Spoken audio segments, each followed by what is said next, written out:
Welcome to SysSketch. Today we are looking at depth-first search. What is it actually doing under the hood step by step, and why does it work the way it does? You have a graph. Maybe it is a directory tree, a social network, a dependency graph, or a maze. You need to find a path between two nodes, check whether a cycle exists, or simply visit every node exactly once. Depth-first search is one of the most fundamental algorithms for all of those problems.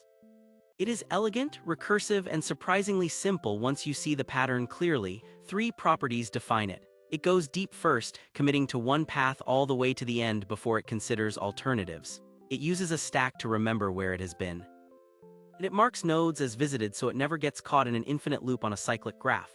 Let us fix a concrete graph to work through. We have 6 nodes labeled A through F connected by edges. A connects to B and C, B connects to D, C connects to E, D and E are connected to each other. E connects to F, we start at node A, every node begins unvisited. Adjacent means directly connected by an edge. Our goal is to visit every reachable node exactly once in the order that depth-first search would reach them. The key to understanding DFS is understanding the call stack. When DFS visits a stack frame is pushed onto the call stack. A then calls DFS recursively on its first unvisited neighbor. B, another frame is pushed on top.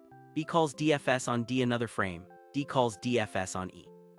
Deeper still, this keeps going, always committing to the next unvisited neighbor, driving straight down one branch before considering any alternative. When a node has no more unvisited neighbors, its recursive call returns. That frame pops off the stack. Control falls back to the frame below it. That is the backtracking mechanism, and it comes entirely for free with recursion. There is no separate undo step. The call stack is the DFS stack. Now let us trace the full traversal step by step. Step 1. We visit A. We mark A as visited. A has 2 neighbors, B and C. We pick B first. Step 2. We visit B, mark it visited. B has 2 neighbors, A which is already done and D which is new. Step 3. We visit D, mark it visited. D has neighbors, B already done and E which is new. Step 4. We visit E, mark it visited. E has neighbors C, D which is done and F which is new. We will come back to C. Step 5. We visit C, mark it visited. C has neighbors A and E both already visited. This is a dead end. C returns immediately. Step 6. We visit F, mark it visited. F has no unvisited neighbors. DFS is complete. Full traversal order is A, B, D, E, C, F. Now let us look more carefully at what happens at a dead end, because this is where the backtracking becomes visible. When DFS reaches C and finds that all of its neighbors are already visited, the recursive call for C simply returns. Nothing is explicitly undone. No node is unmarked. No edge is reversed. The call stack does it automatically. Frame for C pops off and control returns to the frame that called C, which was E. E continues looping through its remaining neighbors and finds F, which is unvisited, so it recurses into F. When F also returns, E has no more neighbors. E returns, D returns, B returns, A returns, the algorithm terminates. Backtracking is just a function returning. That is the whole mechanism. Here is the complete recursive implementation. Define a function DFS that takes the graph, the current node, and the visited set. The first line of the body, if the node is already invisited, return immediately. That is the base case. It is what prevents the algorithm from looping forever on a cyclic graph. Next, add the node to visited. And process it, which might mean printing it, storing it, checking a condition, or accumulating a result. Finally, loop over every neighbor and call DFS recursively on each one. To start the whole thing, call DFS with the starting node and an empty set. That is the entire algorithm in 10 lines of code. 3 components deserve a close look. The visited set can be any Python set or a Boolean array indexed by node identifier. It records which nodes have been entered so far. Without it, any cycle in the graph would cause the recursion to loop forever. Note that you add the node to visited at the top of the function before you process it or loop over neighbors. This matters. If you only mark a node visited after processing, a cycle can cause you to enter the same node twice before either visit completes, which corrupts any accumulated result and usually causes a stack overflow. The recursive call is where the depth-first character comes from. Each neighbor gets its own independent call, and because the call stack goes arbitrarily deep before returning, the algorithm always finishes one complete branch before it ever starts another. The order in which you iterate the adjacency list determines which branch is explored first, but the overall completeness of the traversal does not depend on that order. The base case is the visited check at the top of the function. It is the termination condition for the recursion, and it handles both the cycle case and the case where multiple nodes share the same neighbor. Depth-first search turns up in a surprising number of real systems. Cycle detection is one of the most important. To detect a cycle in a directed graph, you maintain 2 sets rather than 1, a global visited set and a set of nodes currently on the active call stack. If you reach a neighbor that is already on the current stack, you have found a cycle. This is exactly how Python detects circular imports and how dependency resolvers like pip and npm detect circular packages. Topological sort is another direct application.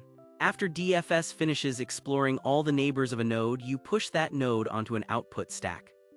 When the algorithm is done, you pop the stack, and the result is a topological ordering where every directed edge points from earlier to later.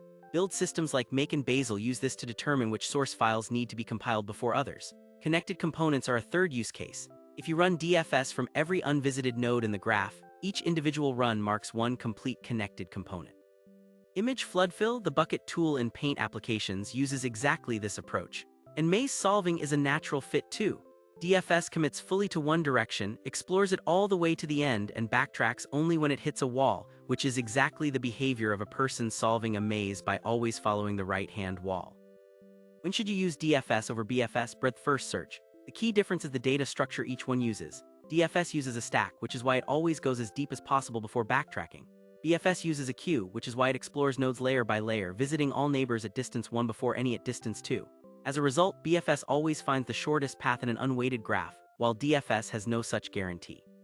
If you run DFS on a graph and it finds a path from A to F, that path might be significantly longer than the shortest one available, simply because DFS committed to one branch early.